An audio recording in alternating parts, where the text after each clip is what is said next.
comes back here into the courtyard and hangs herself from the tree right there.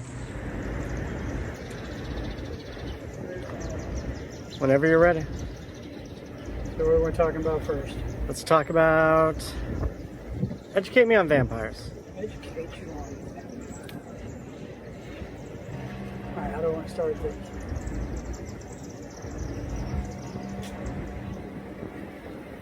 Greetings, ladies and gentlemen. Let me introduce myself. My name is Cedric. I am the lead investigator and founding member of New Orleans Paranormal Explorers.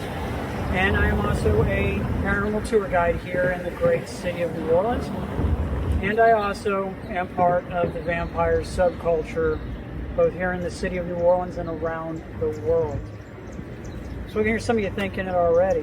Well, wait a minute, Cedric, what are you saying? Vampires are real, they're a thing? Very much so. Now, to dive off into this topic is a fairly intense dive into the subject matter.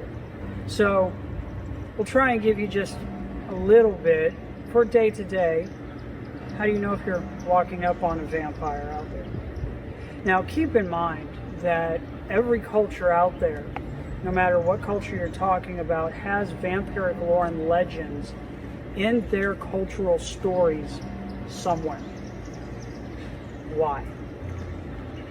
Now, you go back through history, societies, anytime that there was a plague, a pestilence that would hit the city, not much unlike what we are dealing with today in the pandemic, since medical technology at the time wasn't too advanced, they blamed it on the dark side. Vampires were out roaming the streets. Vampires were the cause of that pestilence. Now, in saying that, keep in mind that every legend out there, no matter how fantastical that legend is, has a core of truth in it somewhere. Same thing with vampires. Now, we could dive off deep into the stories and lore and legends of vampires from around the world. Hell, you're here with me in the city of New Orleans, which is the Mecca in North America for vampire lore and legends. The young lady liked him so much, she made fairly good fortune, herself well known, a young lady by the name of Anne Rice, who dived off into the lore and legends of the vampires of New Orleans.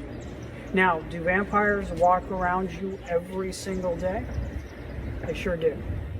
Today, we have what are known as living vampires. And a lot of people, more than you could possibly imagine, see themselves as vampires, myself included. Now, in the living vampire world, we have a couple of different titles that we place on individuals. You have lifestylers. Lifestylers are vampiric people who enjoy the aesthetic of the vampire world. They dress and have their homes much like Lestat or the Lost Boys and that sort of thing. But they don't see themselves as vampires. Then you have what are known as black swans. Now, a black swan is somebody who supports or is attached to somebody who sees themselves as a vampire. Parents, brother, sister, cousins, neighbors that support that individual. They do things with that vampire, but they don't see themselves as a vampire. Then you have what we call living vampires. Now, under the title of living vampire, there's a couple of different titles. Sanguines, energy, and eclectic. Sanguine vampire. Sanguine being the word for blood. There are different thoughts and reasons why an individual needs to feed on human blood. I am not a sanguine vampire. I don't feel it's my right to dive off into explaining why and how sanguines do what they do. That is for them to talk about. It's a fairly taboo subject, so it's not talked about a whole lot. Usually they have donors that they are attached to, who is their specific donor, and who they feed on.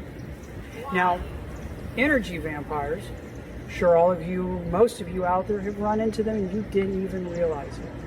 And the way I talk about it is, have you ever been around a person that within 5 minutes of being and talking with that person, it doesn't matter if you slept 12 hours, you just got done drinking a frappuccino, and you're full of energy. But 5 minutes after talking or being around this person, you have no energy. You're just drained. You just want to go to sleep. And it happens every time you're around this person. That is an energy vampire, or we call a psi-vamp. Now, some people do it and they don't even realize they're doing it. Some people out there do realize they're doing it, and they're doing it on purpose. And that can cause issues. Because we all know, science has proven that every living thing around us has energy, displaces energy from the people you're around, the plants, animals. Everything has energy. And it is possible to feed off of that energy.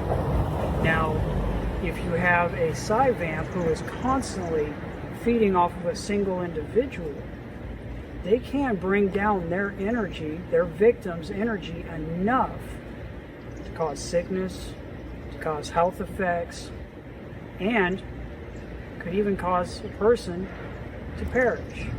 So psi-vamps, you've got to watch out for. It's not a good thing. Now, the flip side of that coin, if you've ever been to, say, a rockin' concert or a sporting event or a large gathering of people, and you're jonesed with energy, you could run laps around a building. You're feeding off of the energy of the environment you're in. As psychic vampires, we just take that to the next level and do it on purpose. Now, is vampirism a religion? Some practice it as a religion, most don't. So yes, you could have pagan vampires, you can have Christian vampires, you can have Jewish vampires. There's many out there. Some of them are real good friends of mine. Now, some of us practice the esoteric side of it, and we try and tap into what we call the current, which is the energy that is around us all the time. And we do what is called passive feeding. You go sit down, steps of Jackson Square, you just sit there and feed off of the energy that people walking around put off. They don't even realize they're putting it out into the atmosphere. And thank you so much. We will see you guys in our next video. Don't forget to like, subscribe, click the notification bell, and all the YouTube algorithm things that you already know that you should do, because that way you will stay abreast of whatever videos we're putting out. And it also lets us know that you are enjoying our content. All right, thanks guys. See you in the next video.